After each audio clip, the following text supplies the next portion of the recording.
Hello everyone and welcome to Learning at 11th Hour. In this video, I'll be discussing a few numerical examples related to two-port networks where we'll be obtaining the Z and the Y parameters. I'll be also discussing another example where I'll talk to you about reciprocity theorem. So let's go into the video. So this problem out here, this circuit is having a dependent source. It's a current dependent voltage source. We need to obtain the Z and the Y parameters for this particular network. So if we see that there are two ports to it, so this part is the input port or port 1, and this part is port 2. So now we need to obtain all the Z parameters, meaning Z11, Z12, Z21, and Z22. Now, before we get into this problem any further, let's write out the equation for the two port network in terms of Z parameters. So, we can write it in the matrix form in this manner. V1, V2 is the voltage matrix, Z11, Z12, Z21, and Z22. This is the impedance matrix, I1, I2. These are the currents, the two port currents. So in the equation form, we can write it as V1 is equal to Z11 I1 plus Z12 I2, and V2 is Z21 I1 plus Z22 I2. Now, if we are able to frame the KVL equation for these two loops, I'll call it as loop 1 and loop 2. And if we are able to make V1 and V2 the subjects of the equations, the two KVL equations, then we can match the coefficients of I1 and I2 and obtain the impedances. So let's see how it's being done. So applying KVL at loop 1. So we can say minus V1 plus 4I1 minus 3I2, and this I1 is going to enter this 1 ohm in this manner, and I2 is entering this 1 ohm in this manner. So the voltage drops will have the same sign. So plus I1 into 1 plus I1 into 1, because 1 is the resistance over here, and plus I2 into 1, again 1 ohms being the resistance. So this is equal to 0. Now when I simplify this, what I get is 5I1 minus 2I2 is equal to V1. So let me call this as equation 1. Now if I apply KVL at the second loop, in that case I can see that it is minus V2 plus I2 plus I2 plus I1. I2 plus I1 is equal to 0. So when I write it in order, right? So I1 plus 2I2 is equal to V2. Or in other words, I can say that the two equations can be written as V1 is equal to 5I1 minus 2I2. This being the second equation, I can write it as V2 is equal to I1 plus 2I2.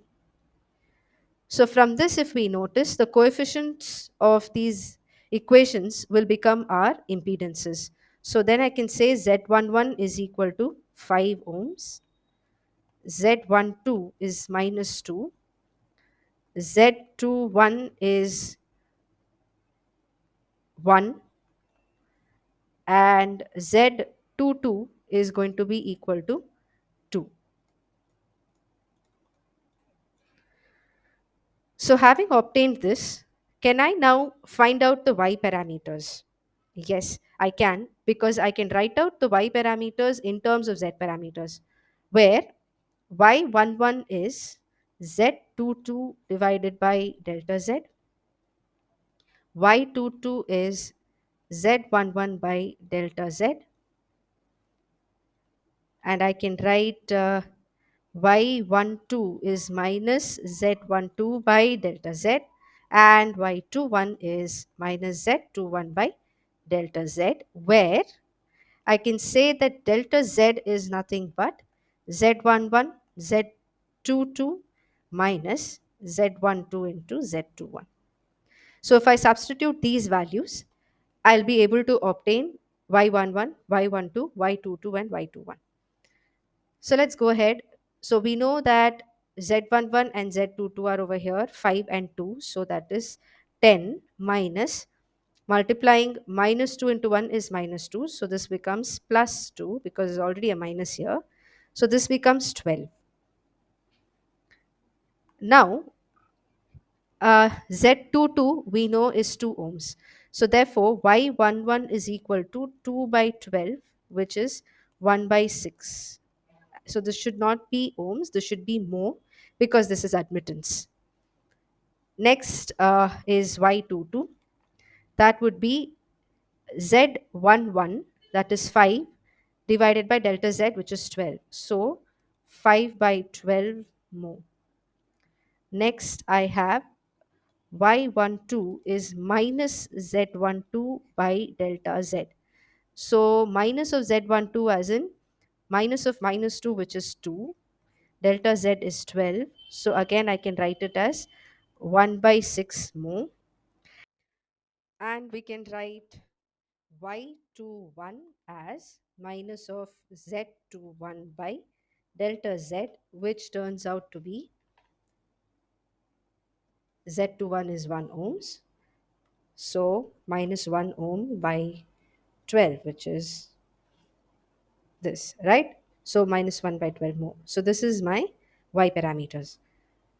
Now, the question is, can I redraw this circuit in a different way and still obtain the z parameters as is, right? So let us analyze this second circuit that I'm going to show you and see that uh, whether it matches this particular network topology.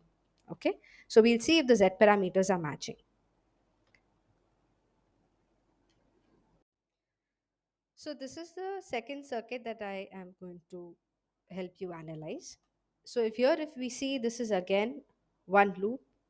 I'll call it as loop 1. This is the second loop. And when we apply KVL here, what we are going to obtain is uh, V1 is equal to 5I1 minus 2I2. Why is that?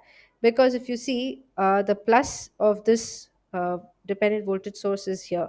So the drop would be in this direction. Since I1 is flowing like this drop is going to be in this direction. So these two drops are going to oppose each other.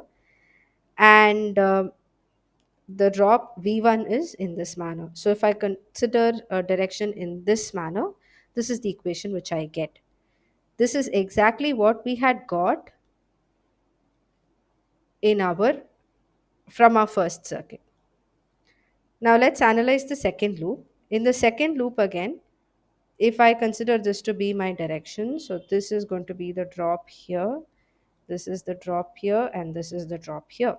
So I can say V2 is 2I2 plus I1, or if I want to write it in order, I should write it as I1 plus 2I2. Right? So this is how we had actually obtained our second equation. So therefore, if we know the z parameters, we can represent it in this manner with dependent sources.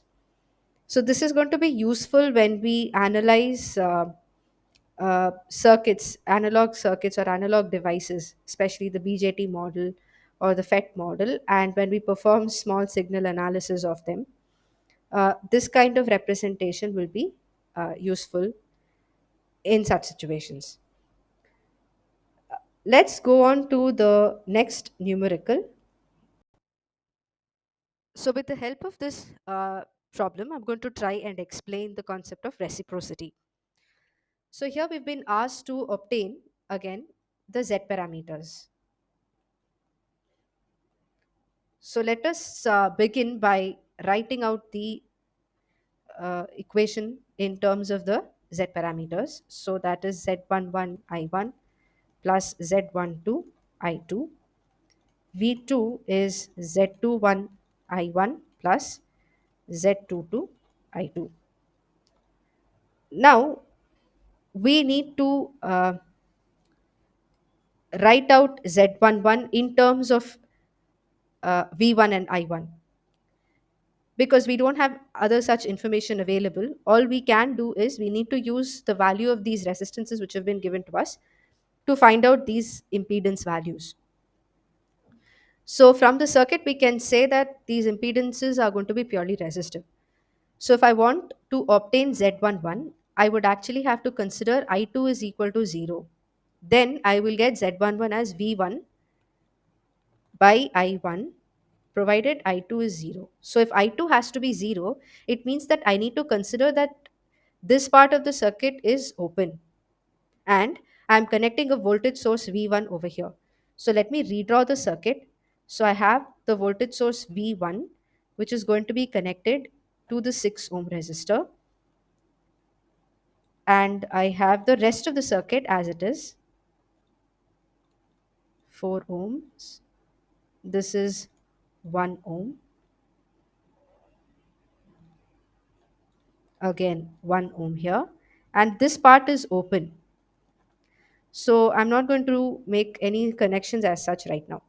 So we know that this current is I1, and if we are able to find out V1 by I1, that would actually be equal to Z11, and from this circuit we can say that V1 by I1 is going to be the resistance, the net resistance looking in from here.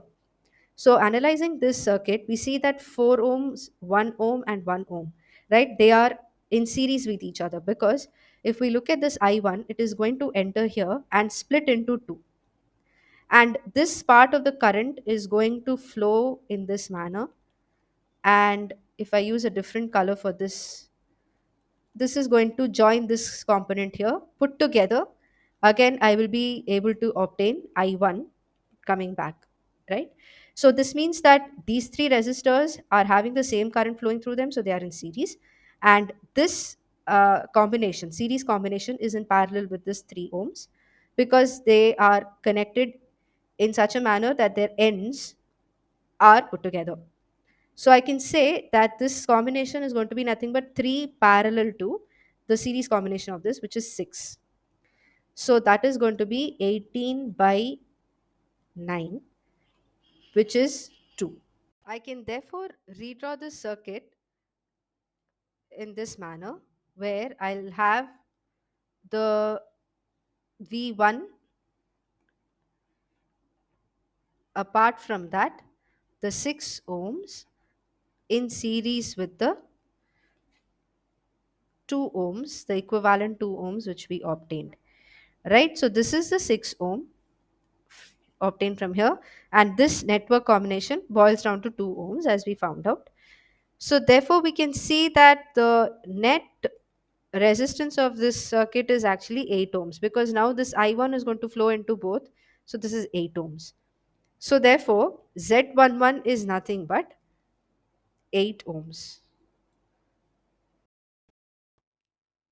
We can also obtain the value of Z21 because to find Z21 again we have to consider that I2 is 0. So Z21 would be V2 by I1 considering I2 is equal to 0. So we can look at this network one more time.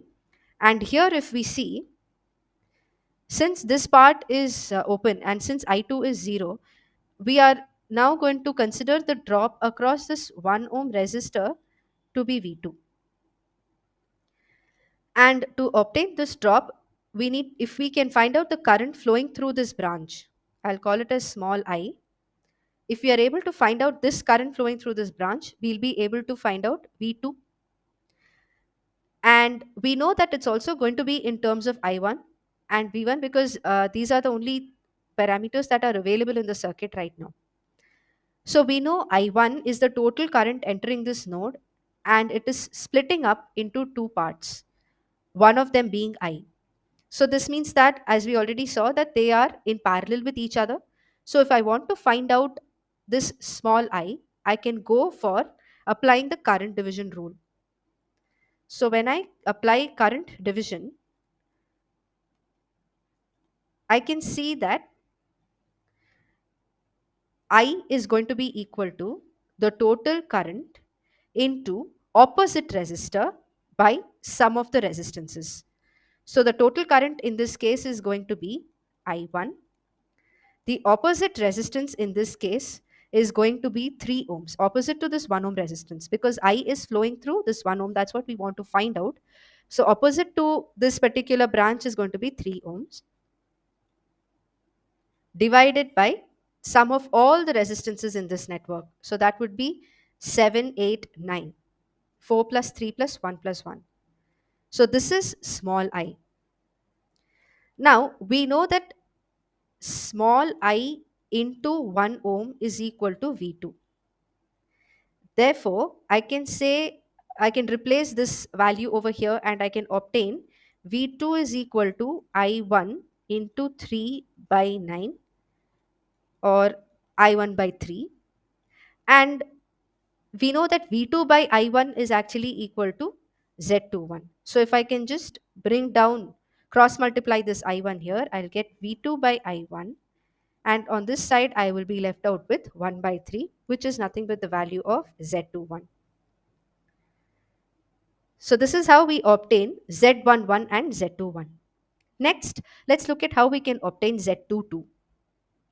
To find out Z22, we need to consider that I1 is going to be equal to 0.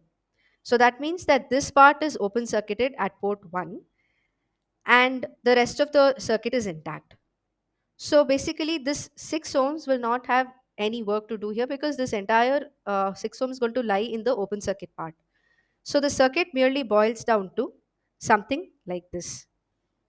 So this is to find out Z22, right? So we are going to consider that it is going to be equal to V2 by I2 provided I1 is considered to be 0. So this is Z22. So here we will have just the 3 ohms resistor, the 4 ohms, the 1 ohm and the 1 ohm.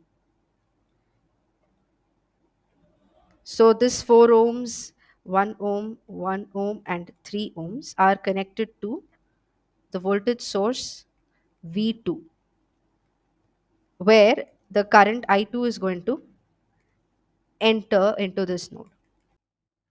So now we can find out V2 by I2 if we are able to find the resistance looking in from here.